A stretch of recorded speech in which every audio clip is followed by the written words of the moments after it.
Assalamualaikum warahmatullahi taala wabarakatuh. A'udzu billahi minasyaitonir rajim. Bismillahirrahmanirrahim. Alhamdulillahi wahdah wassalatu wassalamu ala man la nabiyya ba'dah wa ala alihi washabihi wa man walah. La haula wa la quwwata illa billahil aliyyil azim. Amma ba'd. Para pemirsa Kalam Ramadan yang dirahmati Allah Subhanahu wa taala, pada kesempatan kali ini saya sedikit akan menyampaikan hal-hal yang terkait dengan ketentuan-ketentuan yang berkaitan dengan fidyah di dalam pelaksanaan puasa yang telah dilanggar atau tidak bisa dijalani secara maksimal oleh seseorang. Hadirin pemirsa yang dirahmati Allah Subhanahu wa taala, puasa merupakan bagian atau serangkaian dari rukun Islam. Sebagaimana tertuang di dalam hadis baginda Nabi Muhammad SAW bersabda, "Bunyal Islamu ala khamsin, syahadati an la ilaha illallah wa anna Muhammadar Rasulullah wa iqamis shalah wa ita'iz zakah wa tasum Ramadan wa hajjil bait in istata'a ilaihi sabila." Adapun puasa ini menempati pilar atau rukun Islam yang keempat. Semua umat Islam yang mukallaf, akil baligh, laki-laki maupun perempuan, semuanya diwajibkan untuk melaksanakan ibadah puasa dengan ketentuan-ketentuan yang telah ditetapkan oleh syariat. Saya tidak perlu banyak mengurai terkait apa makna puasa dan apa penyebab-penyebab yang menyebabkan batalnya puasa, baik itu secara pahala maupun pelaksanaan puasanya. Tapi saya akan lebih fokus sekarang. Saya mau menjelaskan tentang seseorang yang diperbolehkan tidak melaksanakan puasa, tetapi ada pengganti dari pelaksanaan puasa itu yang dikenal dengan namanya fidyah. Bismillahirrahmanirrahim. Allah berfirman di dalam Al-Quran surah Al-Baqarah ayat 185. A'udzu billahi minasyaitonir rajim. Bismillahirrahmanirrahim.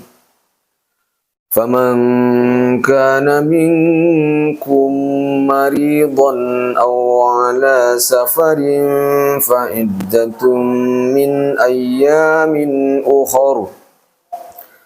وعلى الذين يطيقونه فدية طعام مسكين فمن تطوع خيرا فهو خير له وأن تصوموا خير لكم إن كنتم تعلمون.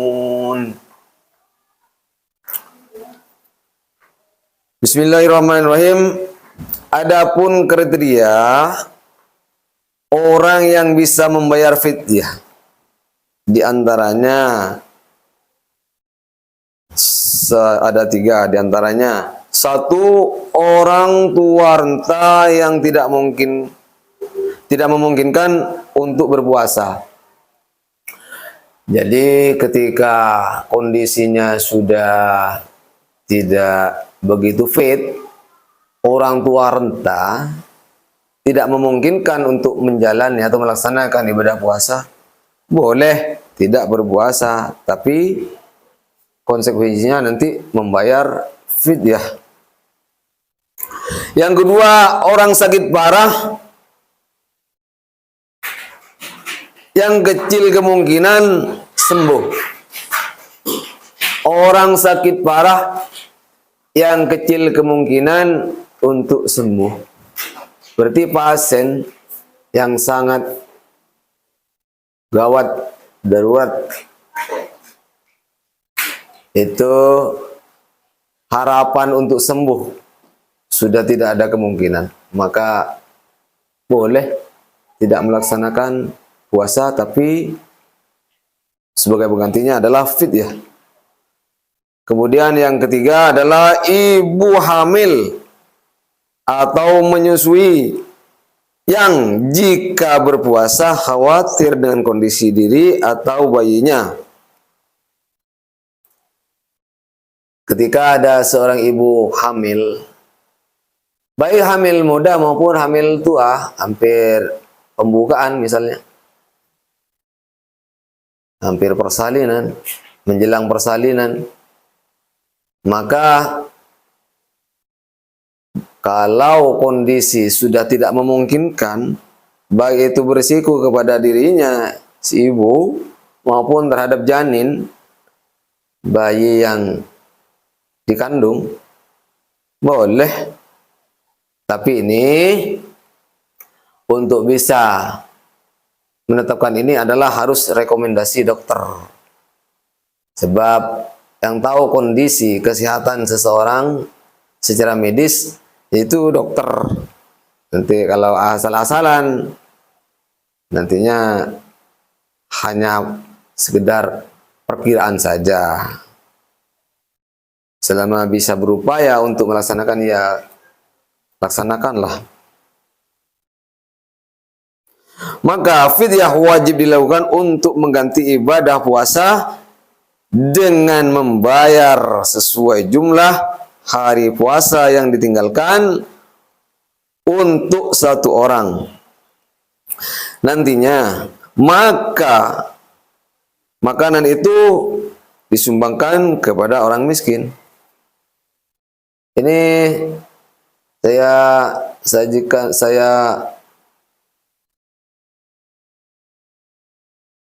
berikut saya berikan keterangan menurut pendapat Imam Malik. Di sini Imam Malik, Imam Syafi'i, bahwa fidyah yang harus dibayarkan sebesar 1 mud gandum. 1 mud gandum itu perkiraannya kira-kira 6 ons atau sama dengan 675 gram atau 0,75 kilogram. Atau kalau dulu secara manual seukuran telapak tangan yang ditengadahkan saat berdoa. Misalnya orang berdoa yang sempurna mengikuti hay'ah afdal yang utama seperti biasanya begini. Maka cara mengukur ukuran yang manual ini, yang manual seperti apa 1 umur itu, maka perkiranya begini. Ya kalau sekarang mengikuti perkembangan teknologi saja yang lebih canggih, lebih praktis dan diakui dunia. Terus sedangkan menurut ulama Hanafiyah, fidyah yang harus dikeluarkan sebesar 2 mud atau setara setengah sok gandum. Misalnya kalau 1 sok setara 4 mud, sekitarnya 3 kilogram. 3 kilogram. Maka setengah sok berarti sekitar 1,5 kilogram. 1,5 kilogram.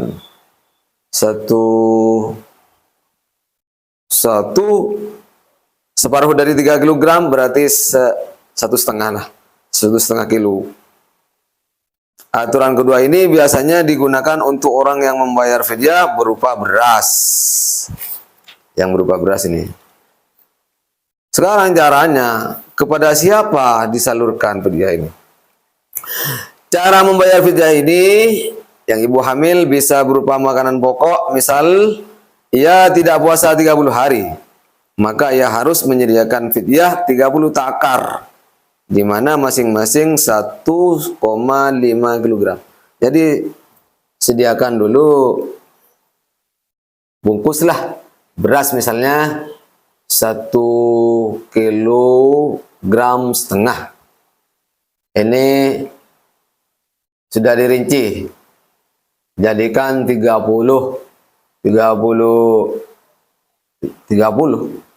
rincian. Tinggal nanti dibagi-bagi nih. Yang menurut kalangan Hanafiyah boleh dibayarkan dalam bentuk uang sesuai dengan takaran yang berlaku. Seperti 1,5 kg itu makanan pokok per hari dikonversi menjadi rupiah. Ya, terus apa? Kira-kira per kilogramnya itu berapa? Misalnya 15.000. Jadi 1,5 kilogram berarti 45.000. Kalikan 30 hari. Kalau 1 bulan, kalau 30 hari tidak berpuasa, kalikan 30 hari. Berapa yang dibutuhkan? Berapa takaran itu? Kalikan harga. Per bungkusnya habis berapa itu? Ya jumlah semuanya itu. Kemudian bayarlah. Sebetulnya kalau mengacu kepada referensi yang lebih detail ibarahnya, ini butuh waktu agak lama. Tapi saya tambah sedikit di sini karena di sini medianya hanya sangat terbatas sekali. Cara membayar fidyah puasa dengan uang versi Hanafiyah adalah memberikan nominal uang yang sebanding dengan harga kurma atau anggur sebesar 3,25 kg untuk per hari puasa yang ditinggalkan. Selebihnya mengikuti kelipatan puasanya. Kira-kira ini bisa dipahami mungkin. Karena ini sudah masuk media, tidak perlu keterangan detail, tapi kalau kita baca atau kita putar, kita simak secara berulang-ulang, insya Allah kita bisa memahami secara lambat laun. Namun, kembali kepada definisi fidyah, takutnya nggak tahu apa yang dimaksud fidyah, maka saya ulas di sini. Fidyah adalah diambil dari kata fadayah, artinya mengganti atau menebus. Bagi beberapa orang yang tidak mampu menjalankan ibadah puasa dengan kriteria tertentu, diperbolehkan tidak berpuasa serta tidak harus menggantinya di lain waktu, namun sebagai gantinya diwajibkan untuk membayar fidyah. Mungkin saya cukup, insya Allah untuk pertemuan berikutnya akan saya sajikan materi yang lebih pas lagi. Insya Allah secara berkala untuk beberapa hari mengisi malam Ramadan. Kalau Allah takdirkan kita bermujalasah di media ini, hadir di sini, insya Allah akan berjumpa kembali. Mudah-mudahan bermanfaat. Amin ya rabbal alamin. Hadanallahu wa iyyakum siratal mustaqim. Wassalamualaikum warahmatullahi wabarakatuh.